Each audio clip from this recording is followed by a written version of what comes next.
So everyone online and in the room, welcome very much to our Global Asia lecture today.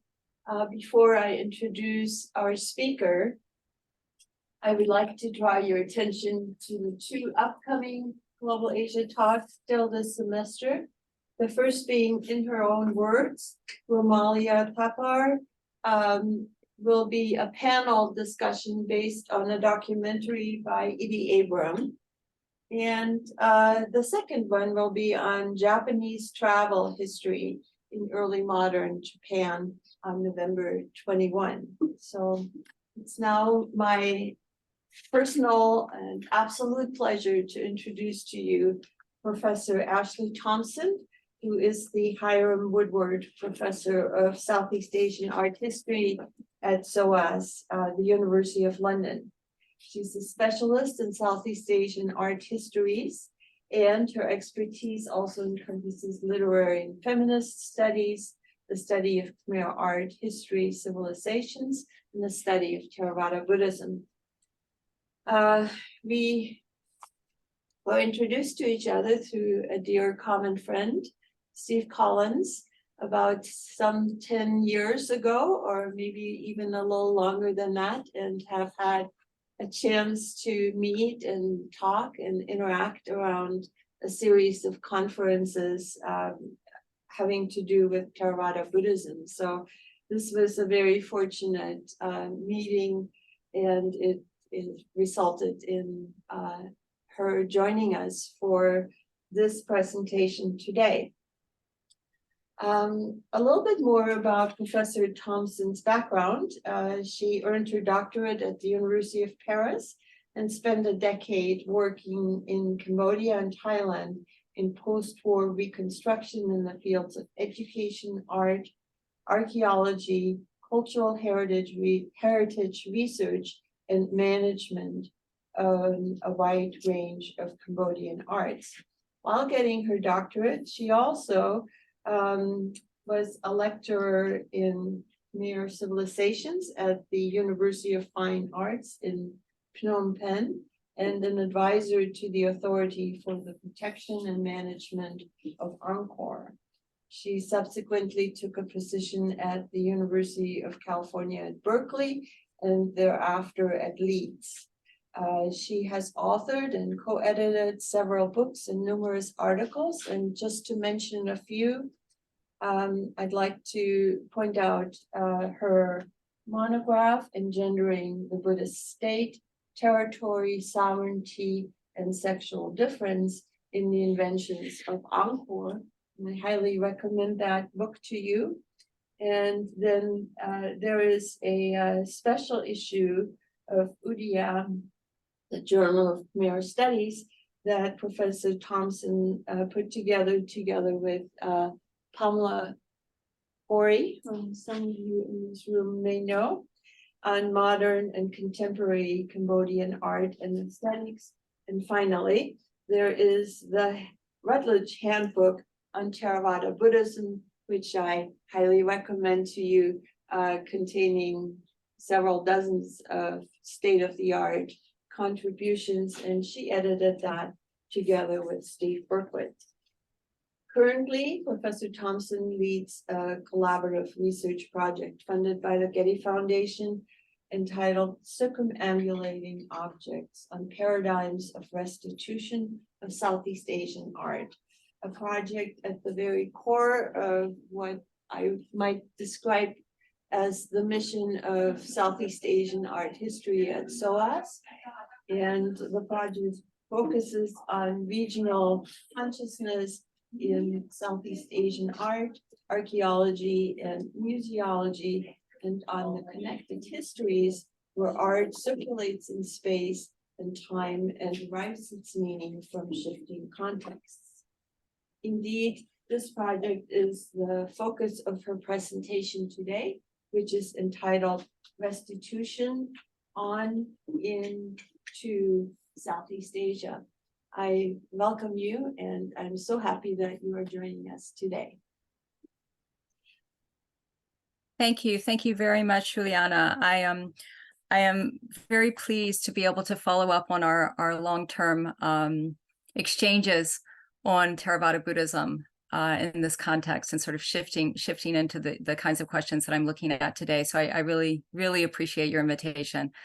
Thank you very much. I should also say that I've taken your invitation to make this informal, literally. So I have a few things to say that are organized, and then a few things to say that are more sort of opening up discussions and putting some things out there for people, and for myself for that matter. So very much a work in progress. And I would imagine that there are, or perhaps there, I don't know who's attending this online. I see numbers, but I don't see people. I would imagine that there are some people who are much more expert in these things than I am. And I, would welcome that kind of discussion as well. So from the range of people who might be listening. I would like to share my screen, which I believe I can do. I will attempt to do that.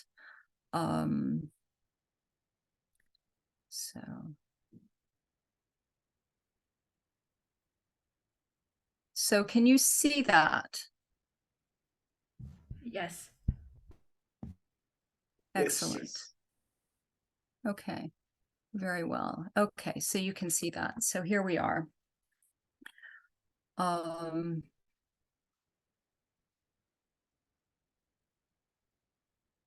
So I wanted to start, maybe I will start back here. I'll just leave it here for the time being. So there was a very unsettled and a somewhat unsettling relation between what I've called the D's and the Re's, or the days and the rays, that haunt my work these days. The D's of decolonization, or decoloniality, or deconstruction, all of which are concerned with disempowering hegemonic structures in some way. And the Re's of restitution, repatriation, sometimes rematriation, return, and reconstruction, all of which are concerned with reempowering. What it is they're reempowering, I think, remains a very open question. So these Re's and the D's, they seem to be multiplying in a somewhat compulsive manner, something like an alliterative sequence or like a stammer. The embellishment or the impediment is not, in my view, anodyne or extrinsic to the issue that I'm discussing, or that I'm trying to get at. I think it's rather integral to it, comprising a kind of iterative process, which itself strives and struggles to get it right, and in which the poetic, the metaphorical, the intangible, the intellectual, and the concrete, the physical, the tangible, the real, the practical, really work together to this end. So a few months back, when you all, generous hosts at ASU, invited me to speak on this topic, and I sent you in an abstract, I think I flagged my involvement in 3 projects kind of hovering around restitution. And Juliana, you just mentioned the Getty Project, which is more, it's hovering as well. It's hovering as well, I would say, but perhaps it's certainly more centered around restitution than a couple of the other ones that I'll mention here. Still, I think they're all sort of bringing me in like as if restitution were sort of magnet that's bringing in the various things that I'm involved with at the moment. So instead of the 3 that I told you I would talk about, I'm going to mention 4. So the first one is this. I don't know, do you see that full screen? I see like pictures of myself over some of the screen. Is that okay for you? Yes, we can see the 4 pictures in the slides. Excellent. Okay, thank you. So the first of these projects, I guess, is learning from, in the first instance, and working with the restitution team of the Cambodian Ministry of Culture and Fine Arts. So the core of this team comprises archaeologists, museum professionals, art historians, legal experts, environmentalists as well. This core group of people has been working for well over 10 years now to provenance looted materials, largely ancient statuary and sculpted architectural components, but also ancient gold and bronze ritual accessories, adornment, personal adornment, statuary adornment, etc., as well as prehistoric materials. At the heart of their work has been extensive investigations of looting on the ground, interviewing the looters themselves to understand the networks operating in Cambodia from the late 1960s into the 2010s. That is throughout Cambodia's civil wars and genocide, and also in the very long aftermath of these. This time, having seen the devastation of Cambodia's ancient temple sites, in particular, but also other places of conservation of what is now called heritage. So key to their work has been working with ex-looters to identify the materials illustrated in sort of art history styled or art history cum museum styled volumes published by Emma Bunker and Douglas Latchford, the latter being the Bangkok, London-based collector-dealer responsible in great part for the trafficking of Cambodian antiquities from the 60s into the 2010s, and the former being an art historian named Latchford's co-conspirator in the 2019 indictment by U.S. prosecutors of Latchford preceding his death the following year. So this core team matches the information garnered from working with the looters in conjunction with these two particular volumes. Perhaps that's the sort of initial focus and kind of germ that has given way to so much more work. But they confront this information with Latchford's confiscated computer files, and then branch out in collaboration with dozens of national and international experts in various fields to identify the looted materials in a range of archives, from the colonial archive to modern auction houses to museums, and to any number of collections, some of them by what I have just learned to call vulture capitalists. So these places and people that are peddling or displaying or sometimes simply holding the loot, but also they do this in order to conduct excavations to locate missing fragments of materials that have been hacked from pedestals and walls, etc. So I hope that gives you a range of the kind of work that is going on, that is being undertaken by this team, and the heterogeneity of the work in some ways that really runs the gamut from on the ground, under the ground, on the ground, all the way up to you know, the elite institutions of our day in Euro-America. So I suppose I can count myself as one of the lucky people who was able to learn from this team and to contribute what I can here and there to understanding the kind of data that they're collecting, and to support ways forward as resulting from their work. And I suppose that's sort of ways forward may be a good way of characterizing what I'm trying to think about here today. So so here you have, I just have some, a few pictures on the screen here of members of the team during different London visits, giving a talk to our students at SOAS, students and staff at SOAS, examining materials in the British Museum, in the reserves of the British Museum, in conjunction with the curators of the British Museum, examining materials at the Fitzwilliam Museum as well in Cambridge, again with the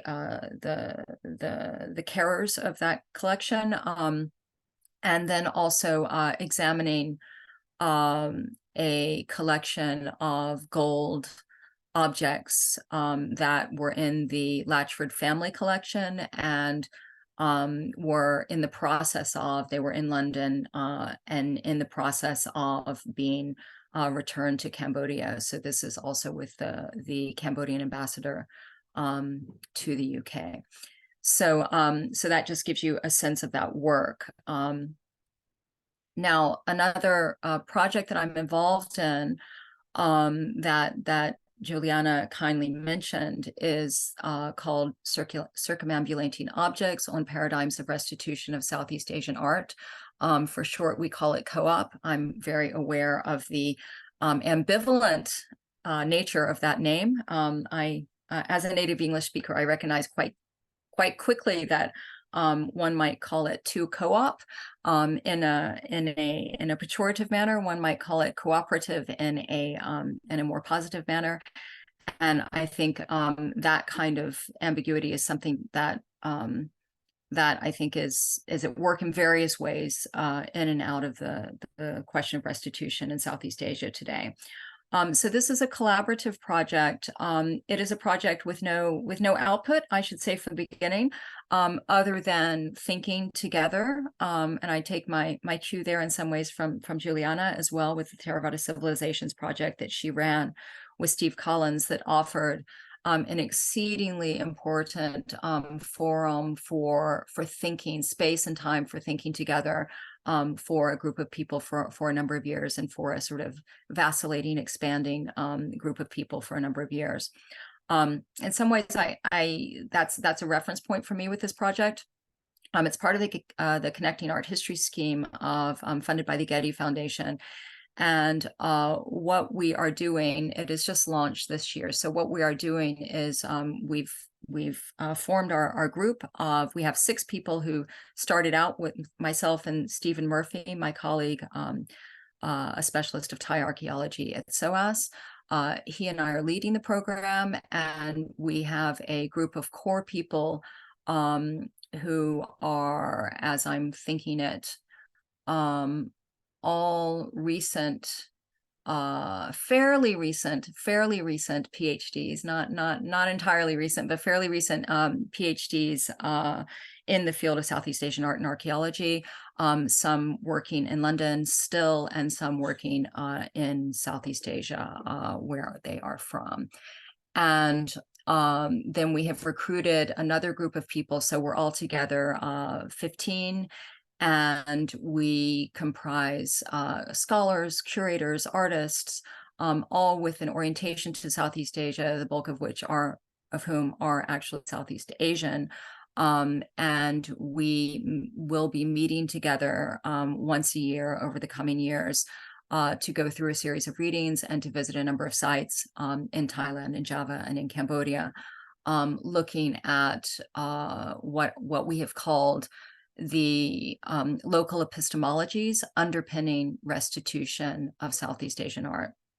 And I'll say a little bit more about those towards the end of the session today, but it's really, we're trying to think about processes of circulation of objects, but of people in relationship to objects, short of the trafficking that we're looking at today, the trafficking and the halt to the trafficking, perhaps, that we're looking at today, or the circulation of the objects back into Cambodia that we're looking at today.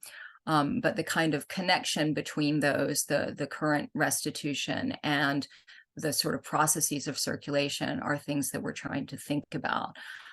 Then we're also looking at practices of replication, and of understandings of ownership and of authenticity in relationship to the kinds of objects that, again, have been circulating on the international art market. And then thirdly, we're looking at practices of display.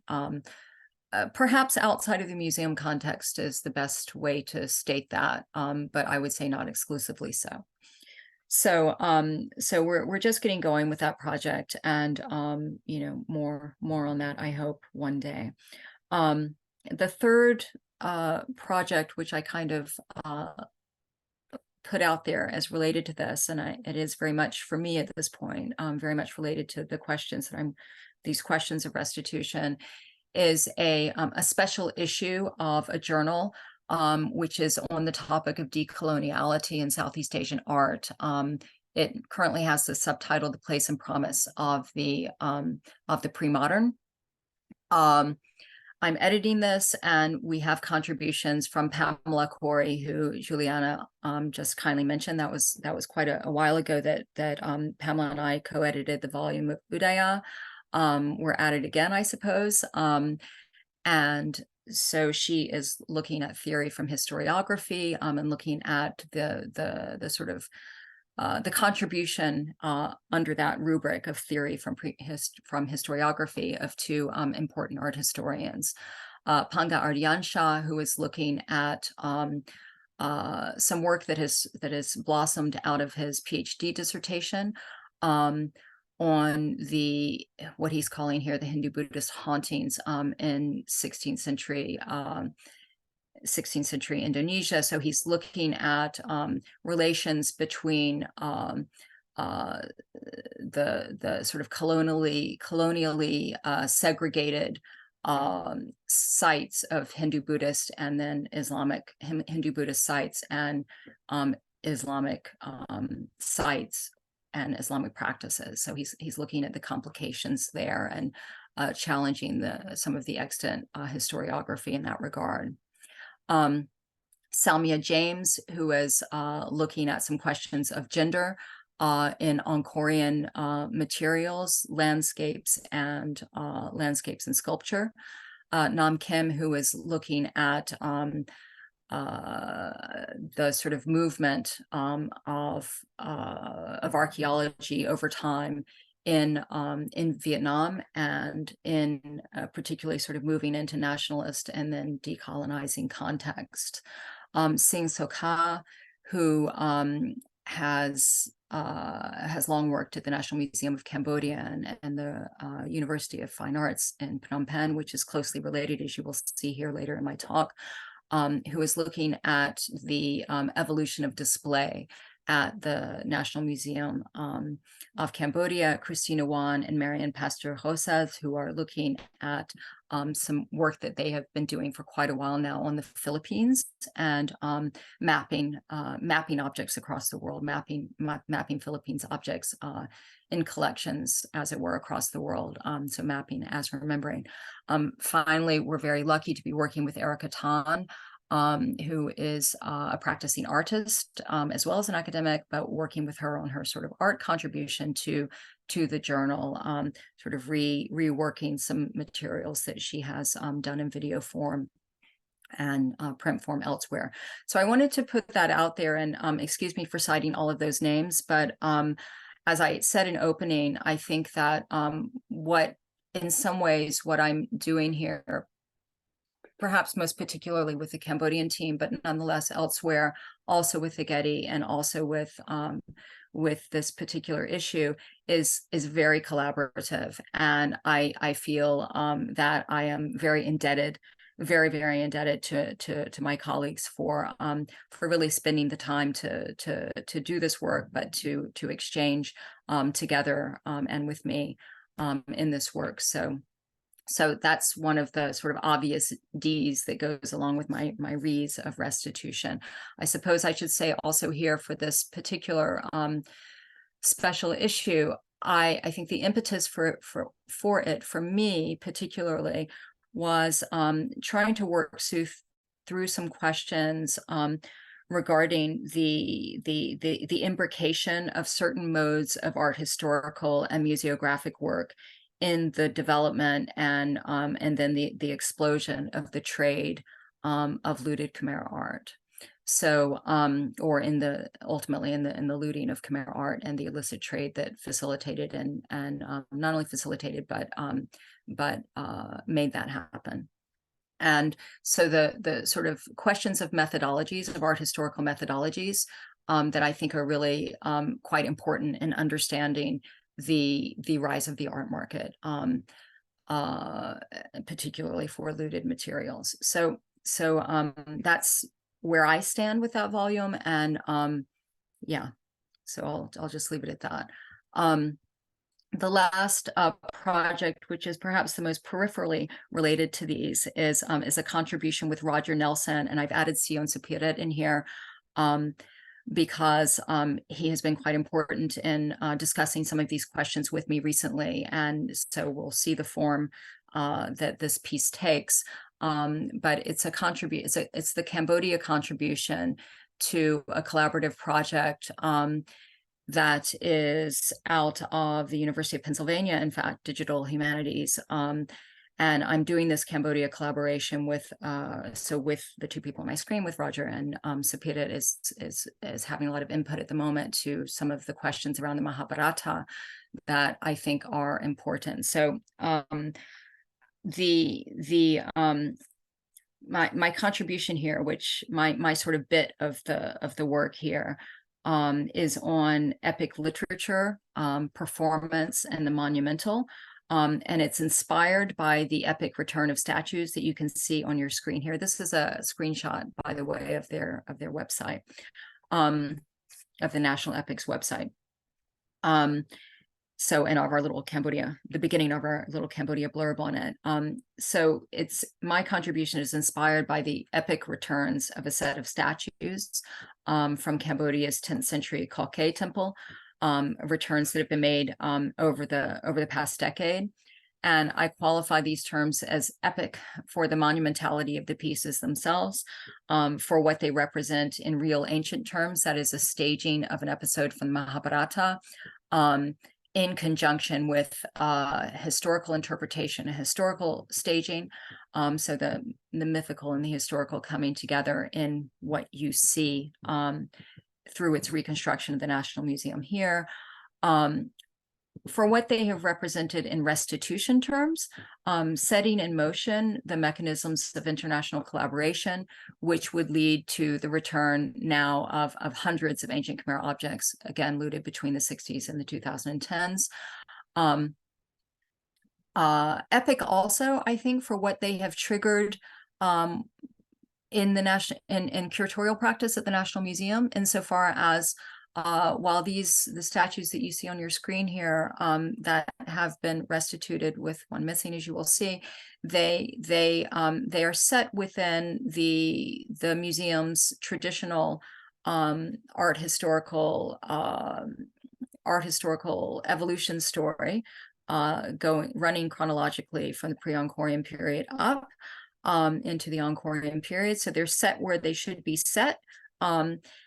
Within that logic, that dominant and enduring logic of display, the National Museum of Cambodia.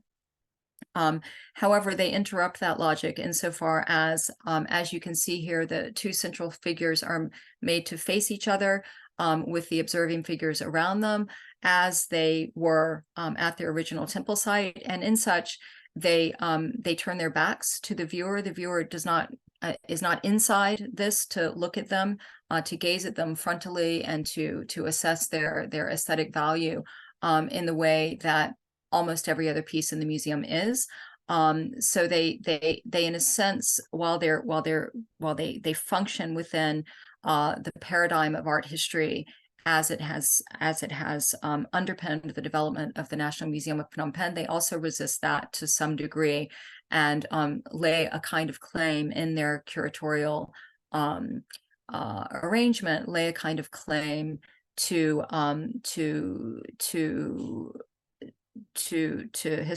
historical and religious interpretation over an understanding of them as art per se. So the last reason that these returns are epic for me is that they have triggered, and perhaps the most important reason is that they have triggered a renewed engagement with the ancient yet modern epic tale of the Mahabharata. And so there are some creative projects that creative and intellectual projects that are really anchored in the return of these objects, sort of reinvesting the Mahabharata and relearning and reconveying the bits of the Mahabharata on the basis of this return. So that's something that I'm looking at. So it's peripheral in some ways to restitution, but it's something that has really been born of it. So to return to my opening on the subject of the proliferating Ds and Res, I wanted to say that just a few little reflections on them. They are, on the one hand, at odds with each other. The D's of, whatever I was saying, decolonizing, decoloniality, deconstruction, they are undoing, while the Re's are redoing. The one is subtractive, the other is additive. They're not exactly a binary opposition. One might instead pair restitution and destitution, decolonizing with recolonizing. However, they work together as two parts of a single system, the one giving way to the other in ways that I think of in sort of as like a Mobius strip. It is of constant concern to me that in following on from decolonization sort of defined as a political event, restitution may only appear to lead to decoloniality, decoloniality defined as a cultivated quality in and of the social epistemological realm. That is, they may only appear to lead to decoloniality, forging a path of forward progress, when in fact, and this is a fear, not a statement, but when in fact it comprises a seamless return to an old order whereby nationalism serves as cover for a still quite invincible coloniality. So I thought I would speak about this by way of the museum. Let's see. Yeah. Okay.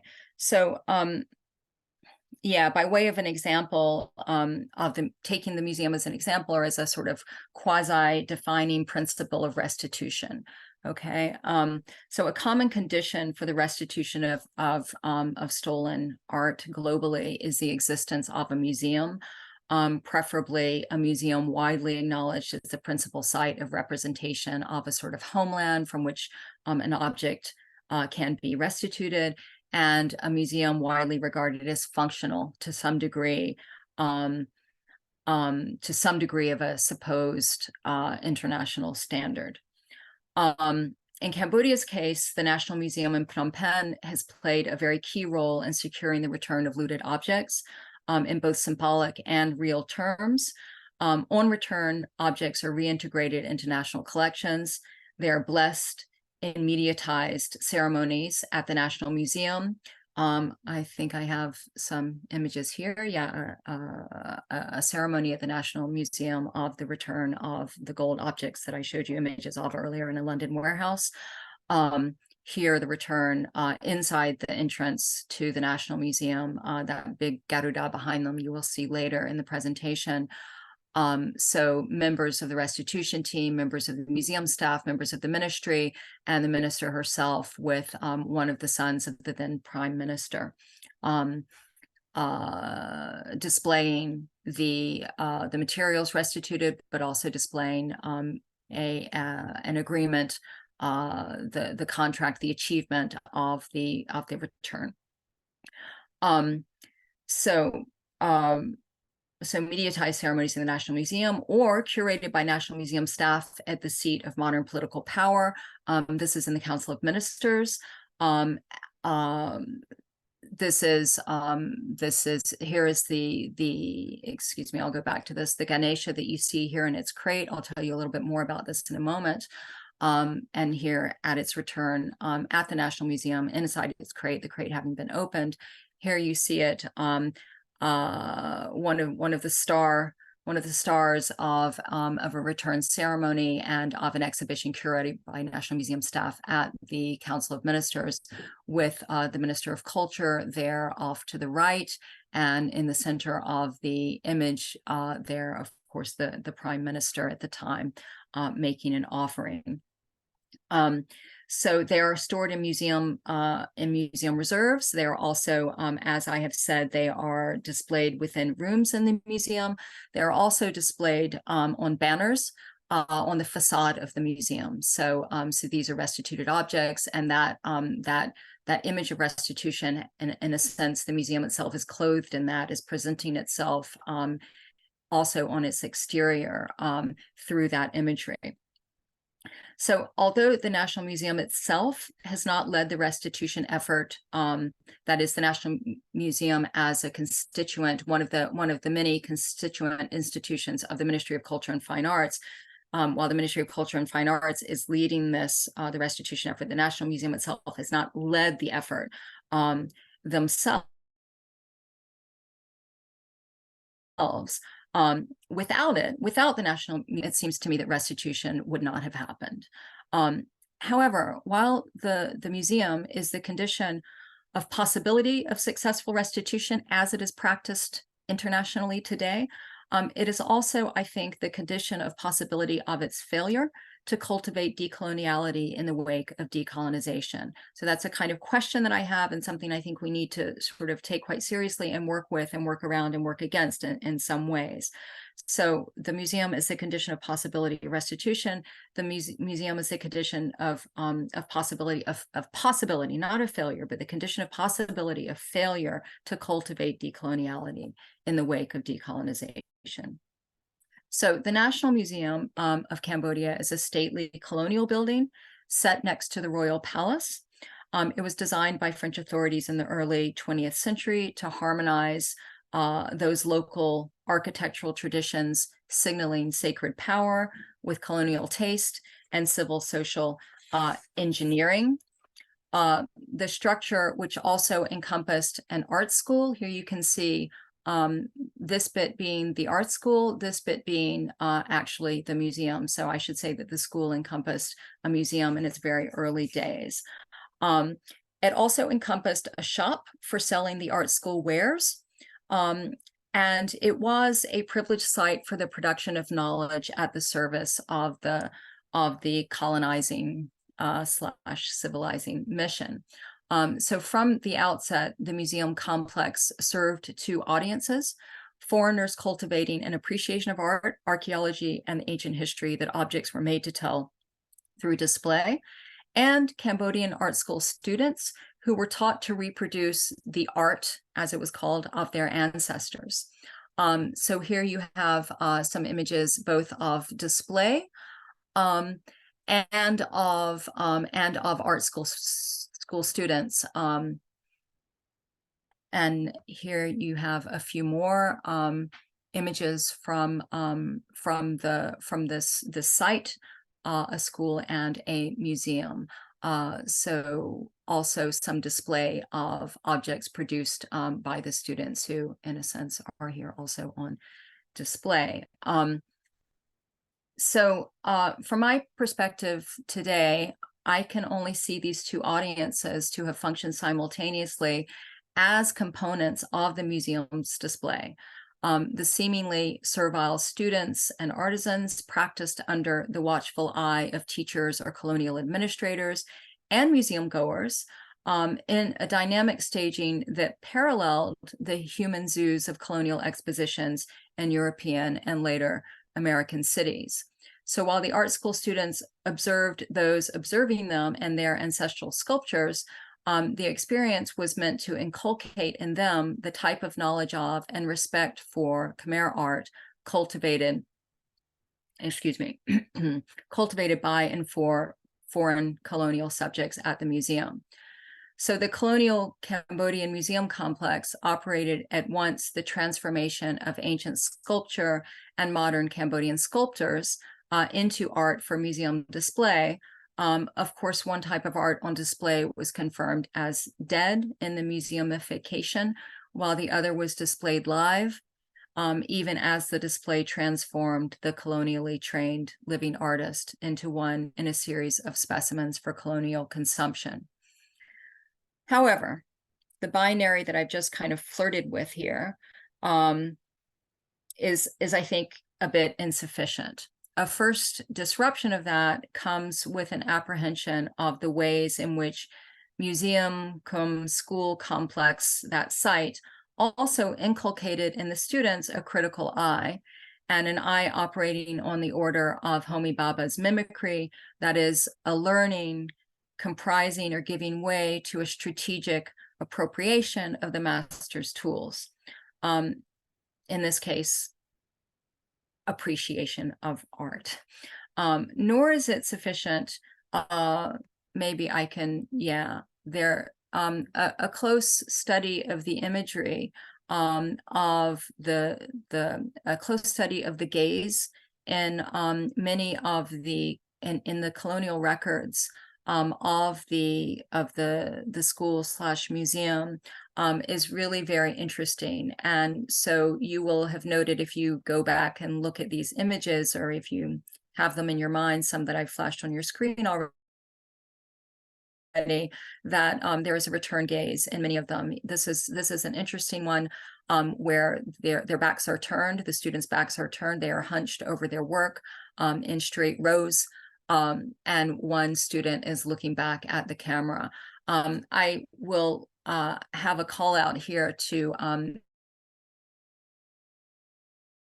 Vera May's recent PhD dissertation on one chapter of which deals with Cambodian Buddhist mural painting in the mid 20th century, and her work on the returning gaze to the viewer as a sort of sign of modernity, and I would say a critical gaze, looking back at the viewer. And this, I think there's a lot of work to be done in the archives. So whoever has the time to do it, I would love to see it done. So there's something going on here which disrupts, I think, the simple binary that is nonetheless at work in some way.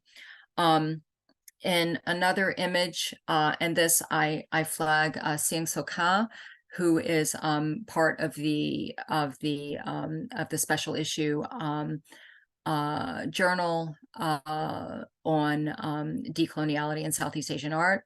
I flag Soka for his work on the evolution of display, and I will just pull out here a parallel that he has understood, and I think a very, very incisive manner, of the ways in which the very, very early display. So we're looking here at an early display in the 1920s, and then we're looking in the other part of the screen at a display in 2000, both in the National Museum.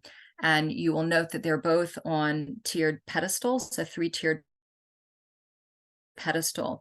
And this is quite unusual for the National Museum display. It was something that was functioning very early on, and that seems to reflect a curatorial on the part of the founder of the museum and the early curator, a kind of curatorial initiative to retain a religious meaning through arrangement for the materials here, which have obviously been taken out of context, some taken out of archaeological sites, some taken out of village temples that are caring for materials coming from close by archaeological sites, etc.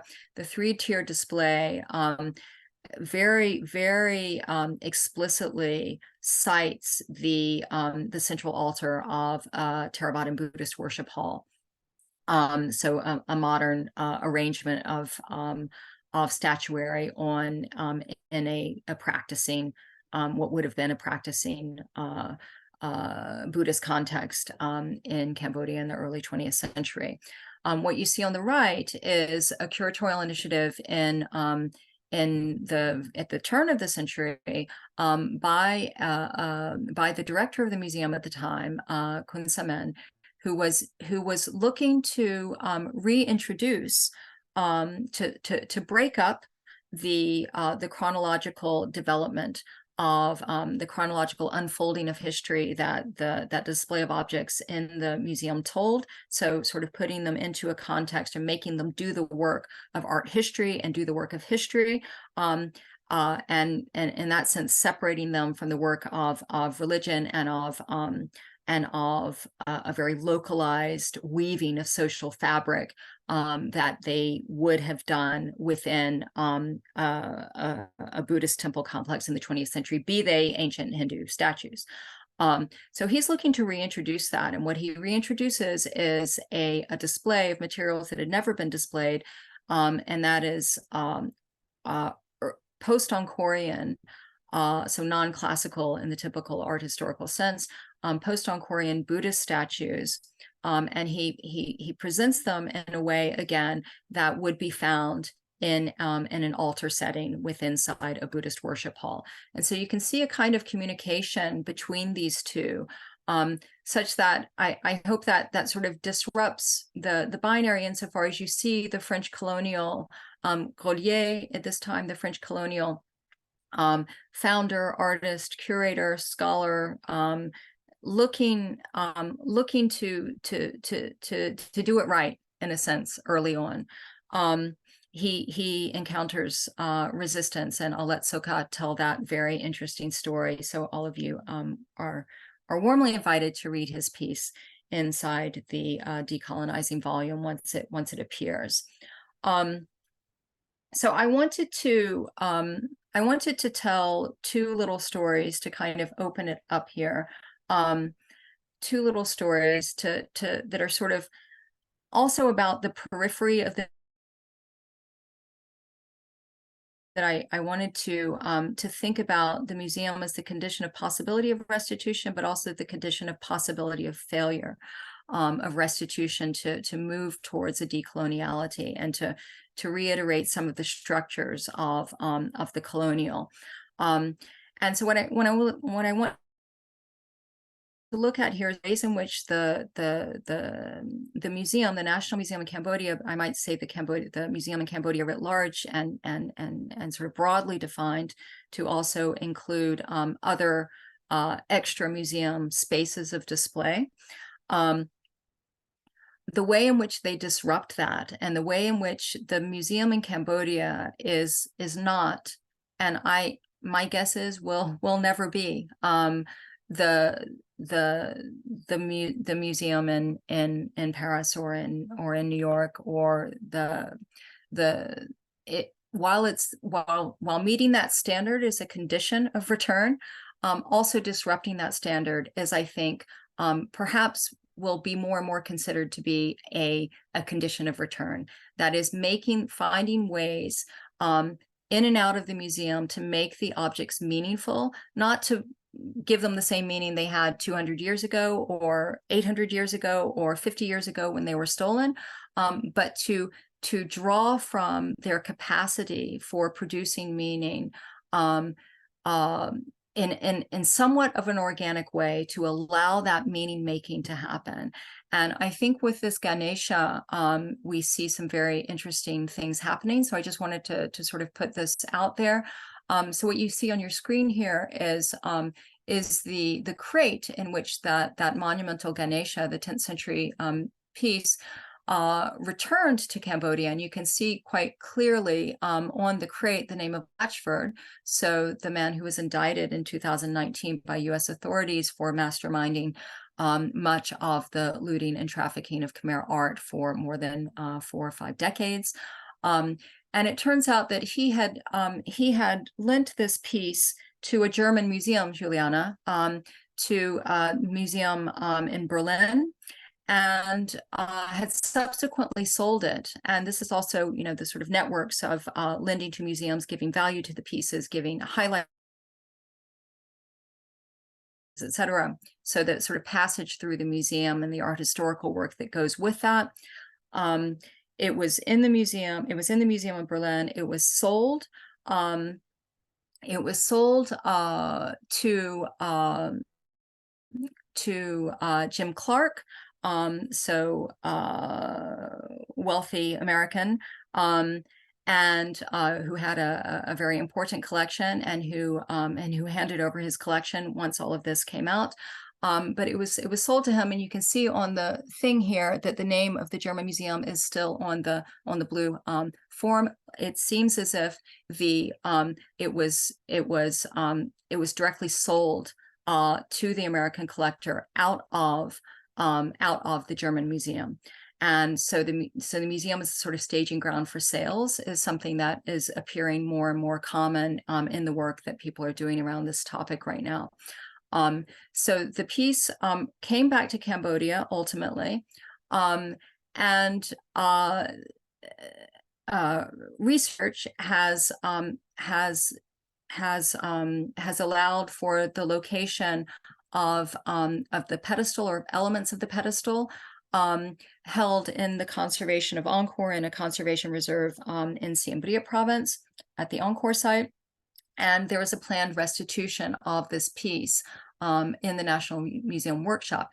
In the meantime, the piece has been placed in the entry access of the museum. So this is the outside of the museum here beyond the front gate, and here's the path leading in. So he's facing the museum. The Ganesha is made to face the museum.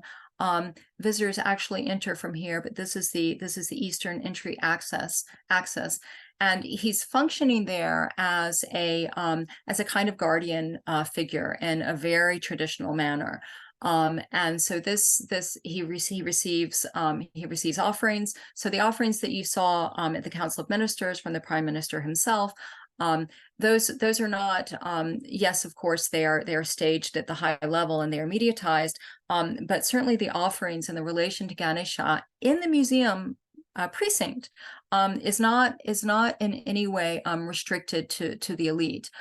There's been some interesting commentary recently. There's a piece by Aaron Thompson in the London Review of Books not too long ago, just looking at something that I was quite struck by for the past few years in Phnom Penh as well, at the Phnom Penh Museum, looking at the ways in which folks who are coming in from rural communities outside of Phnom Penh and who are temple goers, very often older women, will come very early in the morning, sort of on arrival in Phnom Penh, or if they're staying in Phnom Penh for a while, will come very, very early in the mornings to go to the museum and to make offerings. So when you see them walking into the museum precinct, for me, it's as if I'm looking at women walking into a rural temple precinct. And that's the corporal gesture, and that's the actions that they're doing are very much those actions. And the Ganesha has attracted that in a particular manner. There's also I really love a piece by Bertrand Porte, who has long been the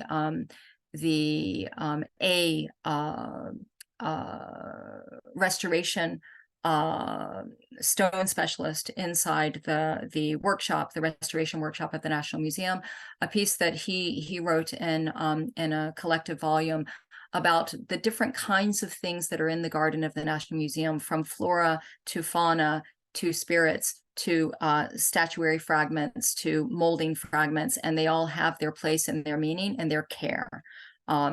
And so there's a certain practice of care in the periphery of the museum, which is, I think, quite meaningful. And I see that happening with some of the materials that are coming back.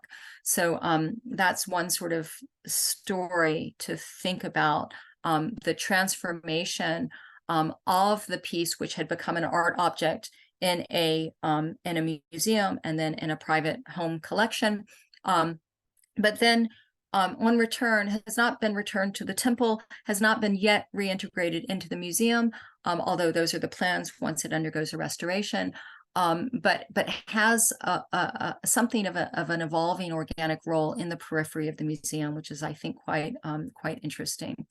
I wanted just to end with a kind of evocation of some materials that some of you will no doubt know I've given some thought to in the past. So, you know, when one looks at these from outside a very specific cultural context, one sees Buddha images. I think most people with an educated eye or not would see Buddha images, but these Buddha images are identified distinctively and exclusively as Angkorian princesses. So they're female figures. They're identified as Angkorian princesses by Cambodians across the country and in the diaspora. In fact, their story is that they were coveted. They were important. They seemed to hold a lot of power. They were considered to be sisters. They were stolen in the middle of the 20th century by a man who was vying for power against King Sihanouk at the time, or once King Sihanouk, then abdicated King Sihanouk. were stolen, but their power was such that they were recaptured and they were brought back into through a royal ceremony. They were displayed at Angkor Wat, at the sort of iconic temple of the region and of the country. They were displayed there. There was a royal ceremony to sort of reintegrate them, and they are now displayed at a shrine, as you see it here, a shrine which is set in the royal access, in the colonial access that was developed through urban planning in the colonial period, just like you see the access that I pointed out coming into the museum where the Ganesha is set. These two young princesses are set there, and so they're integrated into the access into the Angkor temple site, and they are set within the colonial Angkorian setting as guardians of sort, and they are replicated. So I'm coming back to my Getty themes. They were circulated as booty. They were circulated as venerated objects as well, and as booty. They are everywhere all at once. They are replicated, as you can see. They are two sisters, and they are alike. They are symmetrically alike, but there are more of them elsewhere in the conservation of Angkor. There are other sisters, and elsewhere there are more. So there's more than just two. They are replicated, and they are related to each other. They are not exactly the same, but they are somewhat different, and they are related, and they work together. You also see them on amulets everywhere. People go to the shrine in order to purchase amulets of them, or you can purchase amulets in any other city as you like. So they speak to the Getty project for me in a variety of ways. The question of the naming and of the identification of these two pieces speak to me also to the sort of driving question for me for the decoloniality volume. That is, if I were to set these in an art historical volume, in a museum volume, in an art historical volume, I would identify them as the Buddha. I would tell you that they are date to, let's say, the 15th and the 17th century, something like that. I would tell you about the materials of which they are made. I would give you the dimensions. If they're setting them in the shrine, they are not Buddhas. They are also Buddhas, but they are primarily, and if not exclusively for many people, Angkorian princesses. So how do you square that circle, and what is going on in the shrine is, I think, quite important, that in a sense that circle is not squared, and that doesn't matter. And that's going on. It's set in the axis. It's set next to the royal residence. Yes. And in relationship to Angkor. So they have an important role of display, and but outside, although close to a sort of what I would call a Western museum context. And again, for the National Epics tale, just to kind of put some of these things together for myself, for the National Epics, it seems to me that these two figures very much tell a national epic tale, where the life of the Buddha mingles with and endows Khmer history then and now with its own very specific life. So yes, so I will unshare my screen if that makes sense, and I will stop there and would be happy for other people to talk at this point. Thank you.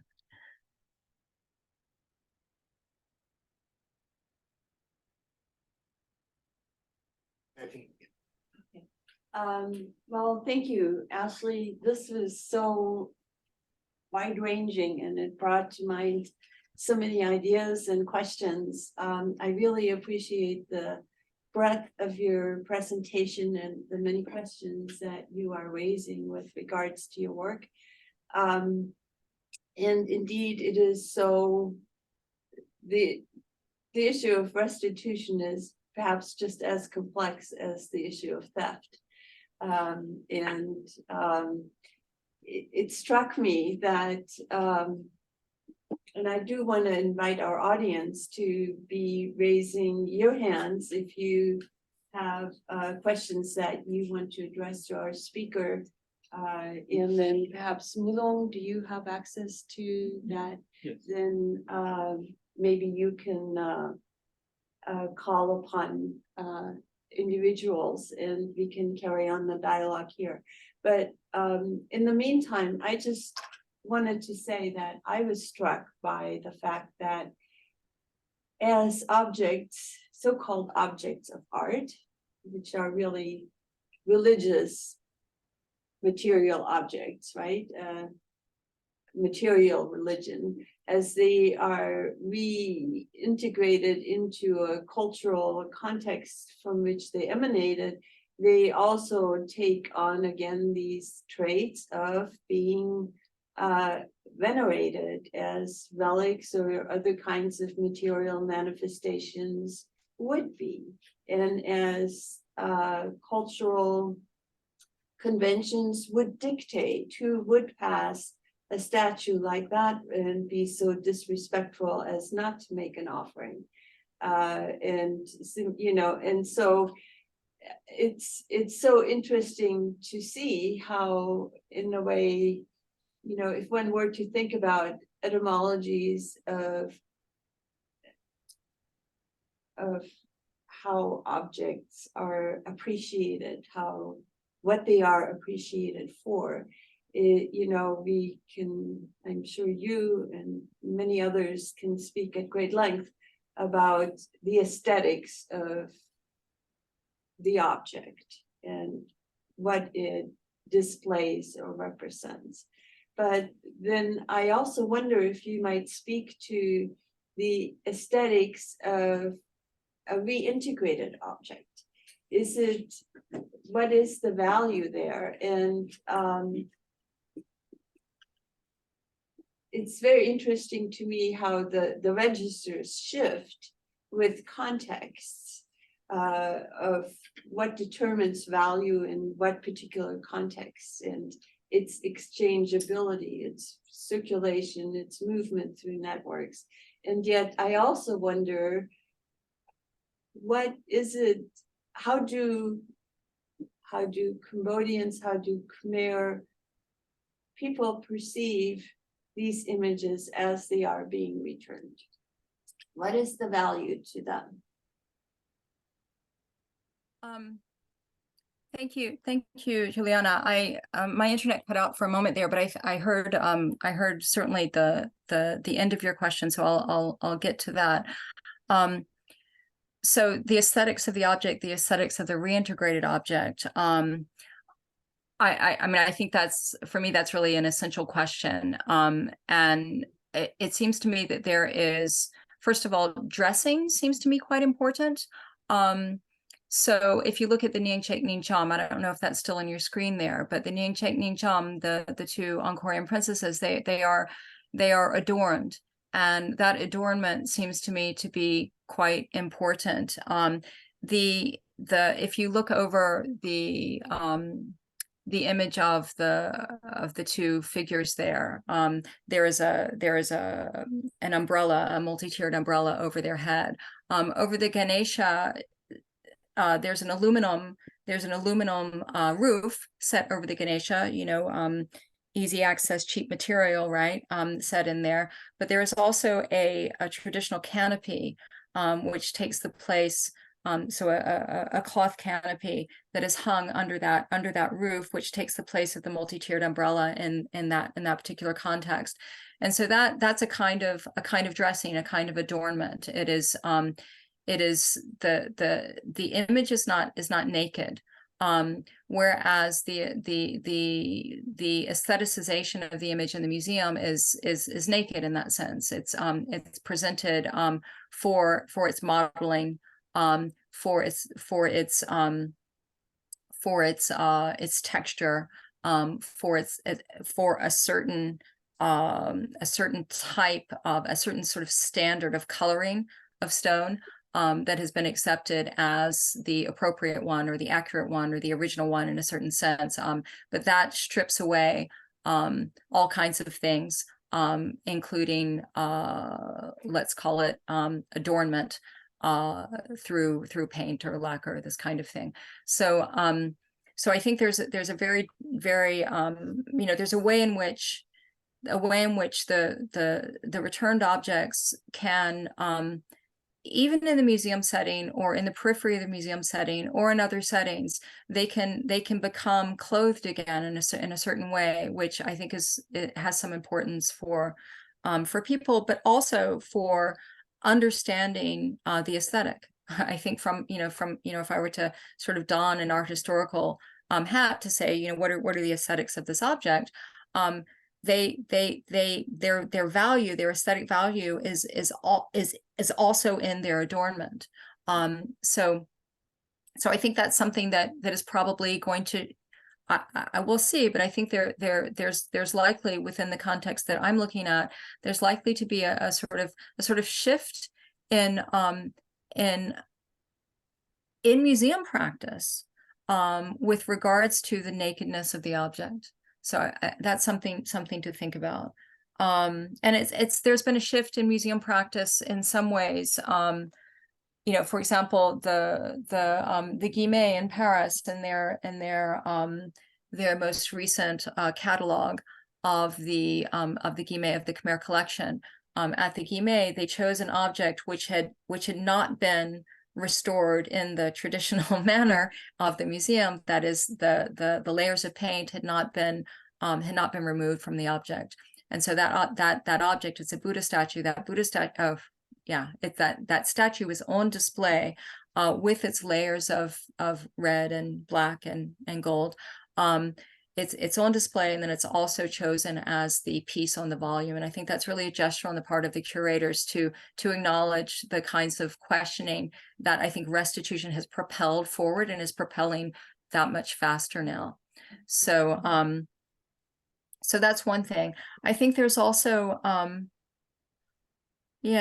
think there's also sort of practices of care which are different in the garden setting of the museum and in the kind of garden setting outside of the central vihara, the central worship hall within a Buddhist temple, or that are quite different from the care that conservation practices that happen in museums. And I think that also is going to is sort of coming to the fore with some of the restitution of materials. Yeah.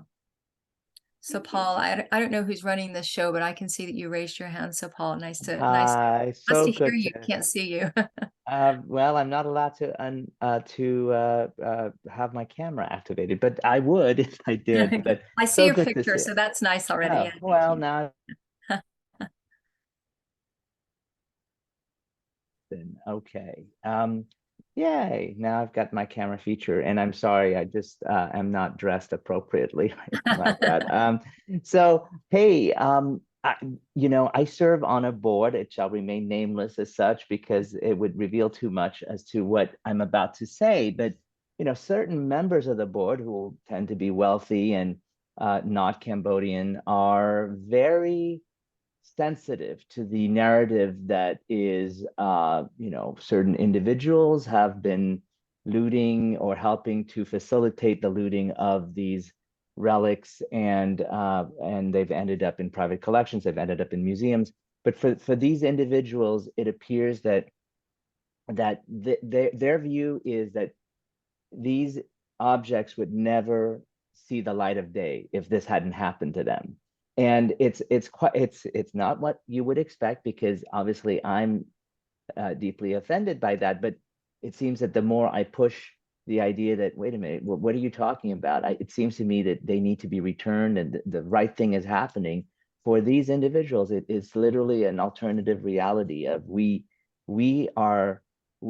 the only reason people care about Cambodia or know about all of this is because these objects ended up in museums and in collections, and that's a good thing. Otherwise, they would have been destroyed to war and, God knows what else, right? So I don't know how to respond to that. I mean, obviously, the right upstanding thing would be to continue to, and I'm just not, these are these are well-heeled individuals who give a lot of money to the organization and so on, and so it's like it's a constant clash of trying to reorient their thinking. But is their thinking colonial in nature? What are we dealing with in this situation? I And mean, is this common? I mean, one would think that after all of these news stories, it would be impossible to take this position. Yeah, no, well, thanks for highlighting a central issue, so Paul. It's exceedingly common. It's exceedingly common. I mean, I think there is there's a range of reasons behind it, and individuals are individuals. There are also systems at work. And I think you have to take account of the system, which means that not there weren't just rogue curators or rogue collectors or rogue, it's a system that was working. And Douglas Latchford, who's sort of highlighted as criminal number one, he was part of a large system, and he brought it to an extreme for sure, what he did and what he managed to do and how he did it. But had there not been a system called the art market, and another system called war, that wouldn't have happened. And so I think it's really important, there are individual investments, and everybody's got their own personal drive to want to acquire this or that, but it has to be accounted for within a larger system. I mean, it seems to me that restitution writ large is involved in thinking all kinds of things, right? The return of human remains and the ethics of museums holding human remains on one end, the colonial materials that were collected during colonial periods, that were looted during colonial periods, but which in a certain vision of legality were obtained by consent, right? In a certain vision of legality, and a certain vision of how colonies worked, in given places. The Cambodian experience, I mean, I would say, just to speak to that human remains question, I think that the distinction in the Cambodian case, for a lot of these materials, I think that the distinction between human remains and statuary is very problematic. So we think, the human remains are the sort of most obvious case. Why would we be holding human remains? We must, return them to their descendants. I think very much in many instances, the statuary of Cambodia, the anthropomorphic in particular statuary material, but not only, also the zoomorphic material, or the zooanthropomorphic material, I think that very much in many instances they are integrated into a system of understanding of the body and of the human body and relation between the body in and after death. So of course relics are embodied, are inserted into statues. Statues themselves are considered to be relics. This is within a sort of broad Theravadan cosmos, right? But so I think that distinction that often operates within restitution contexts internationally is actually not quite applicable, and it's important to think about the relation between the relation to a statue and the relation to human remains that happens within Khmer Buddhist context. So that's one thing. I think for the specific Cambodian example, we have extensive documentation on the way in which this happened during a genocide, this happened during civil wars, and this happened in the very, very turbulent and very long aftermath of that. And it was a process of vulturing in the gangs who looted. There were gangs of them. The Cambodian team has interviewed many looters. They've interviewed the sort of ringleaders, also the gang masters, who were working with 300, 400 people under their command, and who were working with military on both sides of the border, etc. It was the looters were growing up as Khmer Rouge soldiers. They were killing people and they were taking statues, and those two things went hand in hand, really went hand in hand. So it's for you to be able to take that as an argument is, I think, really quite important, because yes, you can get into the it's more complex, and I think perhaps a harder battle to get into the sort of broader question of restitution with that section of the elite that you would be dealing with on a board. and who would have an interest in Cambodia because they are collectors, et cetera. And that's very much a part of what is going on in this field right now. So that's one thing to really understand, is that killing and taking statues work together in a very, very concrete manner. Okay. Another thing to sort of to go in the other direction is to say Cambodia is really interested in long-term loans. Cambodia is very strategic about this. The ministry is absolutely committed to using the economic capital that Khmer statuary means for whatever museum you want to talk to. You know, all these museums in the West, it's economic capital for them, right? I mean, as much as, you know, and for collectors too, for that matter, it is economic capital. It's prestige, it's aesthetic appreciation, it's, you know, whatever it is, but it's also economic capital. Cambodia is very interested. I mean, they're interested in, you know, getting the soul of their nation back, and that's a very real thing in many ways. But they're also interested in the economic capital. You've got material, you bring people, you bring tourism into Cambodia. However, that economic capital is also, you know, turning that economic capital around is also dependent upon having outposts around the world and having that material known around the world. So, you know, long-term loans are something that they're really working at in negotiations with museums. And there are many museums and collectors who are very understanding, who 5-10 years ago would not have been. So really there's been a sort of campaign of information, a campaign of communication, which I think has really turned people's minds to understanding the kind of ethical dimensions and the very real dimensions of the dismantling of the social fabric in Cambodia that this has meant. It didn't only vulture in on the situation of war, it contributed to the ripping apart of the social fabric by taking, you know, literally taking, you know, divinities out of, you know, village pagodas or out of their neighboring sites, etc. There was one more thing that I wanted to say about that, about the, you know, sort of a question to people who are invested in Khmer art. Yes, and it is this. You know, so much work that the restitution team is doing now is trying to like pick up these tiny little fragments to put together history. So many pieces were dug out of the ground.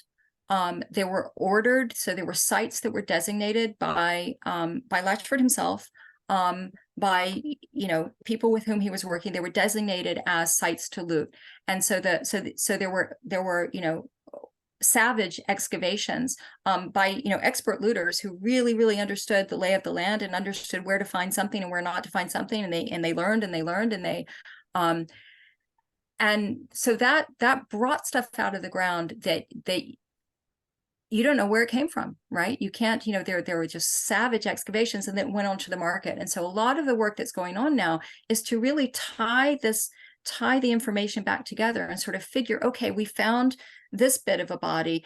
The looter says that body came from this site. Can we do excavations, controlled excavations now, in order to find fragments that would have been broken off in the haste, that would have fallen on the ground, to determine that what the looter's memory tells us is accurate. And so they've done controlled excavations in order to repiece together that history. Don't tell me that's helping Cambodian history. You know, it's helping Cambodian history now, you know, 30 years on, after it's been ripped apart at the seams. And the same could be said of so many, you know, go to Prekan and Kampong Svai, right? Go to this beautiful, you know, 10th to 12th century site, Prekan and Kampong Svai. Look at it. It's an absolute site of devastation because the reliefs were chainsawed off the walls, because the central sanctuaries were excavated to find the foundation deposits. Foundation deposits were sought at the top of the sanctuaries. The sanctuaries collapsed upon themselves. So it's a moonscape of craters, of collapsed things that happened in the 1990s, and it happened to serve the art market. So it's very hard to take that as care for Cambodian culture and preservation of Cambodian history. So I think the facts have to be conveyed, and they have to be conveyed clearly and forcefully, and there's ethical clarity at the end of that tunnel. Yeah, I'm a little bit emphatic sometimes. Sorry about that, Paul. Thank you so much. I would only say that, on the other hand, from my own perspective, because of my own studies, I I would not be beyond questioning some of the motivations of authorities in engaging in this for Absolutely. their own purpose, for money to be Of had for course. their own pockets, and so on. I never. am far from not questioning that. Believe me, obviously it's very, very important. It's a step that at the moment, a number of people are taking to try to understand that on both sides of the border, I should say, but it's a step which has not gotten as far as understanding the international dimensions of the market on the one hand, and the looting on the ground on the other hand. So that in between, once it's out of Thailand, once it's out of the ground in Cambodia, and once it's out of Thailand, those two dimensions of the market have been closely studied. One thing that's going on, of course, with the embrace of this issue by the Cambodian government, can only be a control of the narrative, and we understand that. One goes forward slowly sometimes, I think. Yeah. Thank you. Let's take a question from. One of the panelists is ready to ask a question. Shanchu, you.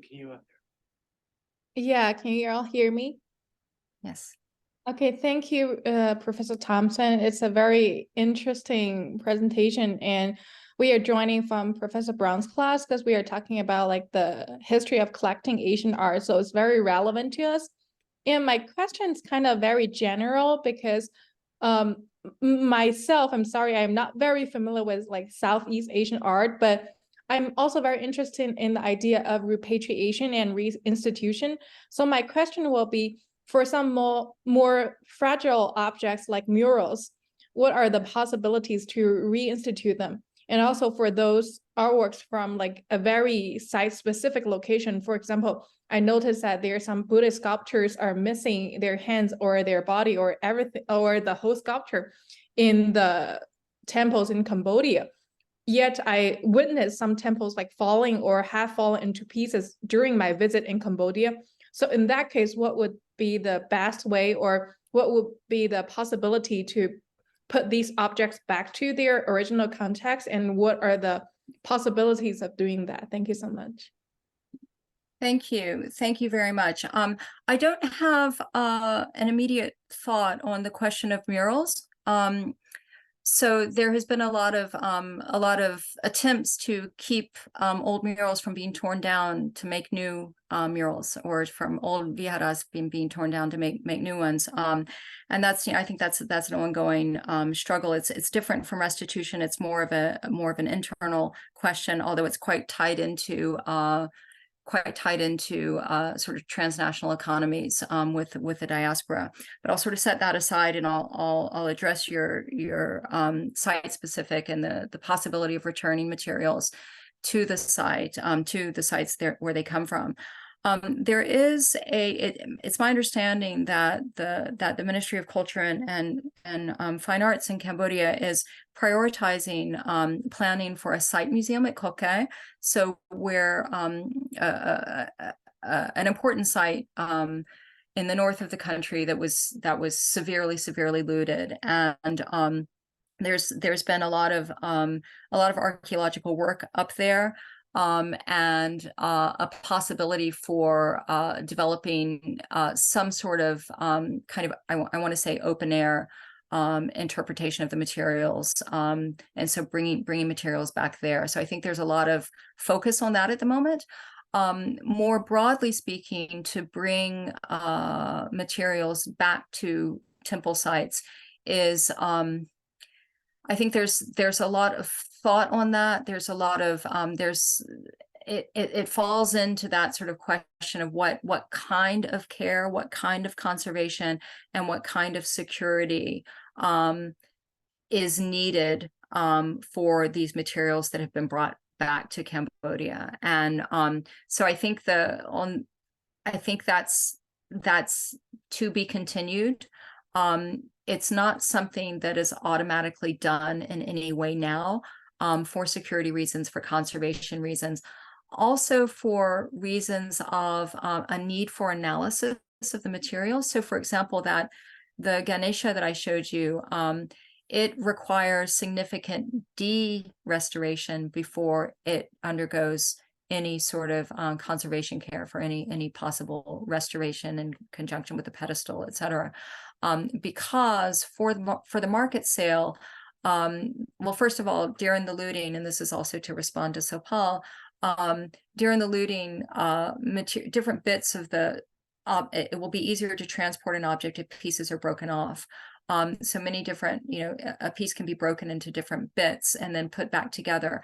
But it's also a practice of the market and of traders to separate out pieces. So one piece will be offered of a single object. So one piece will be offered this year for sale, and then 4 years later, lo and behold, I've come into possession of another piece of that same object. Would you like it? And therefore for a lot more money, because it will make your piece more whole. And then again, 5 years down the line, another piece has come onto the market. So it's a practice of the trade as well in order to up the value of the materials. Why was I saying this? So a lot of the materials, and then there's also a sort of again, a kind of a sort of high polish that is given to the materials for sale, which is quite different than the sort of polish which is given to materials in the museum setting. Quite different again, as I was talking to Juliana about the sort of dressing of or the adornment of statuary outside of a museum setting in a more traditional context. So there's a lot of de-restoration, a sort of analysis of the materials that people would like to do, and that's also, of course, within the sort of art history museum conservation mode that is required of restitution within the international context today. That has to happen. Now, whether that mode will sort of give ground to another mode where the priority would be to get pieces out onto site, despite those different issues, is, I think that's, it's a movable feast at the moment. And yeah, so I'll leave it at that. Yeah. I think we have Thank time you for so maybe one more question. We have a question from Aaron Chisholm, who asks, sort of related to that, who is held responsible for damage done to these pieces during the time they were stolen?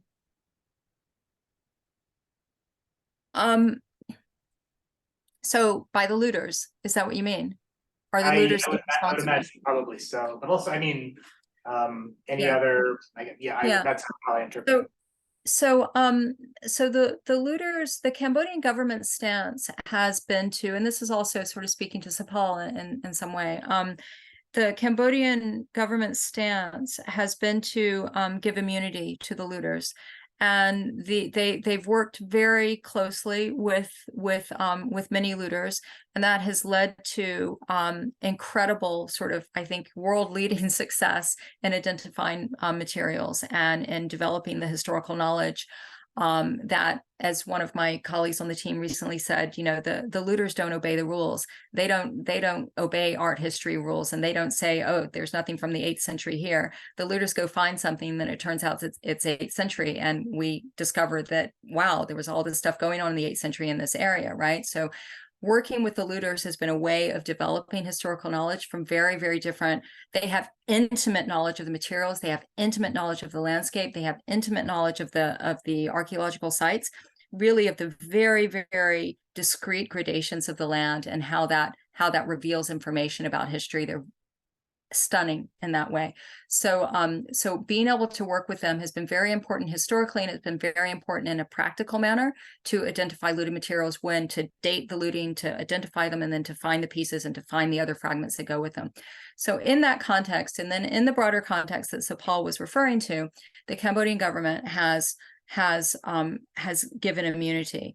I mean, as we all know, this is a common legal practice, and we're seeing it happen with the president who will not be named, ex-president who will not be named, right? That the sort of giving immunity allows for a kind of collaboration that allows you to reach your goal. And so the Cambodian government has really been working with that strategically.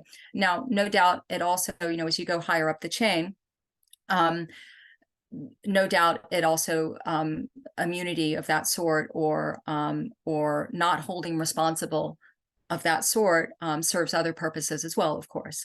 So it's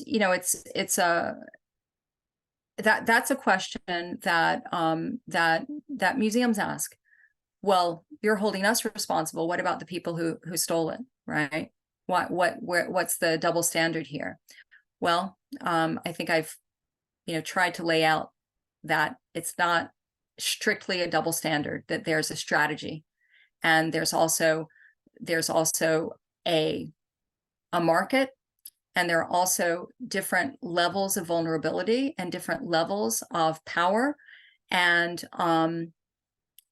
context, which are extremely important to take into account. So yes,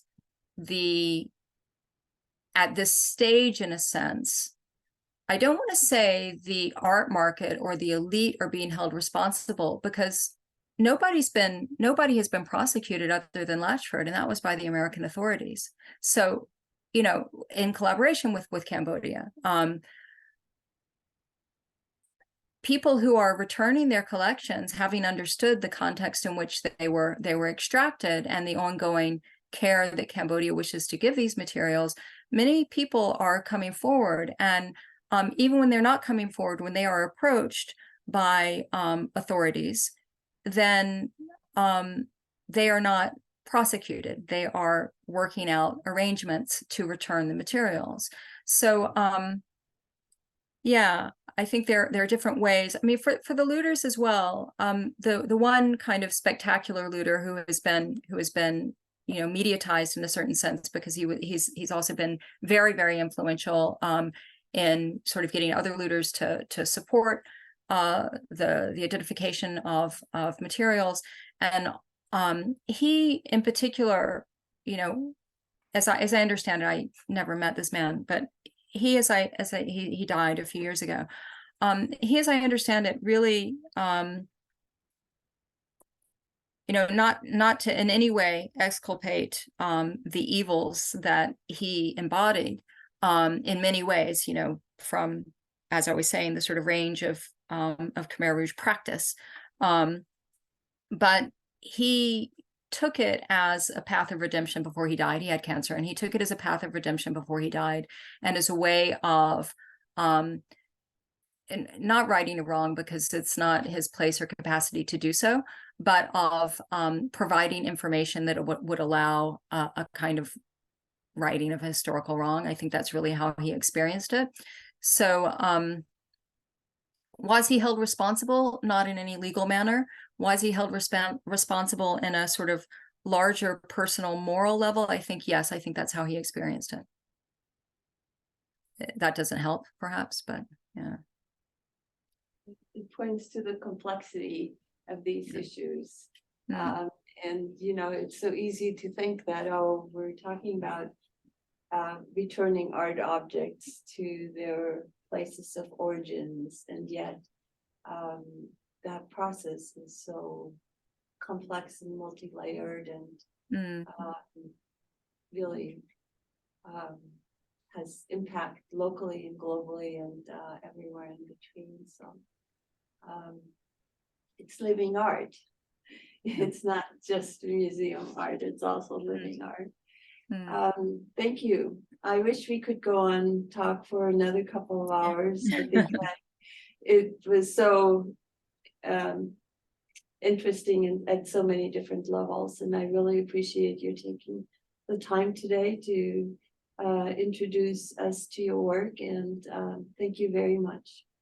Thank you, Juliana, and thank you to all of you at ASU for organizing this. I appreciate having the forum and the impetus to sort of put a few thoughts together for it. So thank you, and thanks to all of you who came in, whatever time of day it is for you. Yeah, I'm sorry to all the ones who we didn't get to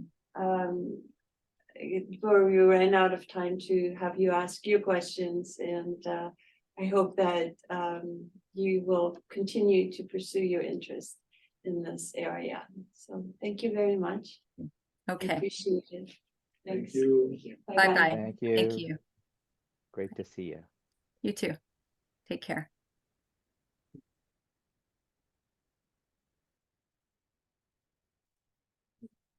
You were speaking